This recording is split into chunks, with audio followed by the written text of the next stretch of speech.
What's up guys? In this tutorial, I will show you how to change your username in Duolingo. If you've been using Duolingo for a while and want to update your username, it's quick and easy to do right from the app. Start by opening the Duolingo app on your mobile device. Once you're in, look at the bottom menu and tap on the three dots at the lower right. From the drop-down menu, tap on Profile. Next, tap the gear icon at the top of the screen to open your settings.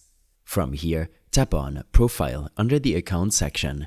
Here, you will see your current username displayed in the Username field. Tap on it and it will become editable. Now, just type your new username you want to use.